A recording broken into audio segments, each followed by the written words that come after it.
Hello guys, എല്ലാവർക്കും സുഖമല്ലേ? പുതിയൊരു വീഡിയോയിലേക്ക് സ്വാഗതം.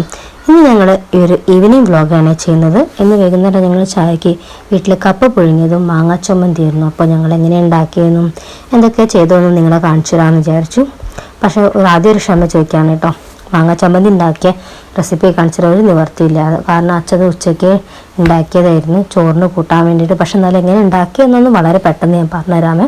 ഞങ്ങളുടെ വീട്ടിൽ തന്നെയുള്ള നാടൻ മാങ്ങയാണ്. ആ നാടൻ മാങ്ങ എടുത്തു, ആവശ്യത്തിന് കൊച്ചുള്ളി എടുത്തു, എരിവിന് ആവശ്യത്തിലുള്ള പച്ചമുളക് കൊടുത്തു, ആവശ്യത്തിന് ഉപ്പ് ഇട്ടിട്ട് മിക്സിൻ്റെ ജാറിലൊന്നും ചെറുതായിട്ടൊന്ന് ബ്ലെൻഡ് ചെയ്തു. അങ്ങനെ ഞങ്ങൾ സ്റ്റൈലൻ മാങ്ങാ ചമ്മന്തി അച്ഛൻ റെഡിയാക്കി വെച്ചിട്ടുണ്ടായിരുന്നു. പിന്നെ ഞങ്ങൾ കപ്പ കഴുകി കുക്കറിലിട്ട് വിസിലടിക്കാൻ വേണ്ടി വെച്ചതാണ് കേട്ടോ. കാരണം കുറച്ച് നേരം വൈകിപ്പോയി, അതുകൊണ്ട് വളരെ പെട്ടെന്ന് ആകാൻ വേണ്ടിയിട്ടാണ് കുക്കറിലിട്ട്. അല്ലാതെ സാധാരണ ഇവിടെ കുക്കറിൽ അങ്ങനെ കപ്പ പുഴുങ്ങാറില്ല. ഏതായാലും ഇപ്രാവശ്യം തിരക്കുള്ളതുകൊണ്ട് ഞാൻ അങ്ങനെ ചെയ്തതാണ്. അങ്ങനെ വിസിൽ വരാൻ വേണ്ടിയുള്ള കട്ട വെയിറ്റിങ്ങിലാണ് കേട്ടോ. ഞാൻ ഫോൺ പിടിച്ചിങ്ങനെ നിൽക്കുകയാണ്, എപ്പോഴാണ് വിസിൽ വരിക നോക്കിയിട്ട്. കാരണം മക്കൾക്ക് വൈകുന്നേരം വിളക്കൊക്കെ വെച്ച് പ്രാർത്ഥനയൊക്കെ കഴിഞ്ഞിട്ടുണ്ടെന്നുണ്ടെങ്കിൽ ഒരു ചായ, അത് കുറച്ച് ഹെവി ആയിട്ടുള്ള ചായ കൂടി ഉള്ളതാണ്, ഒരു പതിവാണ്. അപ്പോൾ അങ്ങനെ ഞങ്ങൾ അതിന് വേണ്ടിയുള്ള തിരക്കിട്ട ഓരോ പരിപാടിയിലുണ്ട്. അപ്പോൾ ചായ കുടിക്കാൻ നേരത്തെ തറവാട്ടിൽ മക്കളും വന്നു. അപ്പോൾ വാഴയിലുണ്ടായിരുന്നു വീട്ടിൽ. അപ്പോൾ ഞങ്ങൾ എന്താ വെച്ചാൽ എല്ലാവരും കൂടി ഒരുമിച്ച് അങ്ങനെ കഴിക്കാൻ വെച്ചിട്ട് മക്കൾക്ക് ഒരുമിച്ച് താഴെ വെച്ചു കേട്ടോ. 4 പേർക്ക് അങ്ങനെ ഇരുത്തി ചുറ്റോട് ഇരുത്തി വാഴയിലേൻ്റെ വിളമ്പണമെന്ന് കുഞ്ഞൂസിൻ്റെ നിർബന്ധം കാരണം പാത്രം അവൾക്കാണ്ട് കൊടുത്തിരിക്കുകയാണ്. അങ്ങനെ അവളെ വിളമ്പൽ കണ്ടിട്ട് ബാക്കിയുള്ളവർക്ക് ദേഷ്യം വരും. കാരണം എല്ലാവർക്കും വിശക്കുണ്ട് തോന്നുന്നുണ്ട്. അപ്പോൾ എല്ലാവരും ധൃതിയിലാണ്. അങ്ങനെ ഞാൻ അത് വാങ്ങി ഞാൻ വിളമ്പി.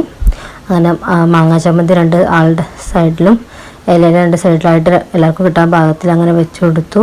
കൂട്ടത്തിൽ നല്ല ചൂടുള്ള കട്ടൻ ചായ, ചൂടില്ലാന്ന് വെച്ചാൽ കട്ടൻ ചായയാണ് ഞങ്ങൾ ഉപയോഗിച്ചത്. പക്ഷേ മക്കൾക്ക് അത്ര ചൂടില്ല കേട്ടോ. അവർക്ക് അങ്ങനെ ചൂട് അത്ര അധികം കഴിക്കാൻ കഴിയില്ലല്ലോ. അങ്ങനെ അവർക്ക് കട്ടൻ ചായയും കൊടുത്തു. അങ്ങനെ അവർ താഴെ ഇരുന്ന് കഴിക്കുകയാണ്, ഞങ്ങളെല്ലാവരും മുകളിലിരുന്നും കഴിക്കുന്നുണ്ട്. എല്ലാവരും ഒത്തുകൂടി ഇങ്ങനെ കഴിക്കുമ്പോൾ ഒരു പ്രത്യേക സുഖമാണല്ലോ. അതും ഒരിലയിൽ അങ്ങനെ ഒരുപാട് പേര് ഒരുമിച്ചിരുന്ന് കഴിക്കൽ ഇവിടെ ഇടയ്ക്കൊക്കെ പതിവുള്ളതാണ് കേട്ടോ. മക്കൾക്ക് അങ്ങനെ കൊടുക്കാറുണ്ട്. ഞങ്ങൾ ഓരോ വിശേഷ അവസരത്തിൽ ഫാമിലിയിൽ എല്ലാവരും കൂടുമ്പം ഞങ്ങൾ പെണ്ണുങ്ങളെല്ലാവരും കൂടി അങ്ങനെ 2 വാഴയിലൊക്കെ ഒരുമിച്ചിട്ടിട്ട് എല്ലാവരും കൂടി ഒരുമിച്ചിരുന്ന് കഴിക്കലൊക്കെ ഉണ്ട്. ഈ ശ്രാദ്ധത്തിന് വെച്ച് കൊടുക്കുമ്പോൾ അങ്ങനെയൊക്കെ ചെയ്യുമ്പോൾ വൈകുന്നേരം രാത്രി പിന്നെ ഭക്ഷണം കഴിക്കുമ്പോഴേ ഞങ്ങളങ്ങനെ പതിവ് ചെയ്യാറുണ്ട്. അങ്ങനെ ഭയങ്കര ഇഷ്ടമാണ്. അപ്പോൾ മക്കൾക്ക് അങ്ങനെ കൊടുക്കാൻ എപ്പോഴും എനിക്കിഷ്ടമുണ്ട്. ഞാൻ അധികം അങ്ങനെ തന്നെ കൊടുക്കാനാണ് ശ്രമിക്കലും. അങ്ങനെ ഒത്തൊരുമയോടെ അങ്ങനെ കഴിക്കുമെന്ന് കാണാനും രസമാണ്. നിങ്ങളെല്ലാവരും ഇങ്ങനെ ഒത്തൊരുമയോട് സ്നേഹത്തോടു കൂടി നിൽക്കുക. ഞങ്ങളോടുള്ള സ്നേഹവും സപ്പോർട്ടും ഇതുവരെയുണ്ടായത് ഇനിയും വർദ്ധിക്കട്ടെ. എല്ലാവരോടും പറയും ഞങ്ങളെപ്പറ്റി, ഞങ്ങളുടെ ചാനലിനെ പറ്റി, ഞങ്ങളുടെ കണ്ടൻറ്റിൽ എന്തെങ്കിലും മാറ്റങ്ങൾ വരുത്താനുണ്ടെന്നുണ്ടെങ്കിൽ അത് സജസ്റ്റ് ചെയ്യുക. ഓക്കെ, അതിന് നമുക്ക് ഒരുമിച്ച് സ്നേഹത്തോടെ ഒരുപാട് കാലം ഇങ്ങനെ മുന്നോട്ട് പോകണം. ഇന്നത്തെ വീഡിയോ ഇത്രയേ ഉള്ളൂ. പുതിയൊരു വീഡിയോ ആയിട്ടും പുതിയൊരു കണ്ടൻറ്റായിട്ടും ഞങ്ങൾ വേഗം വരുന്നതായിരിക്കും. നിങ്ങൾക്ക് ഞങ്ങൾ ചെയ്യുന്നതൊക്കെ ഇഷ്ടമാവുന്നുണ്ടല്ലോ അല്ലേ?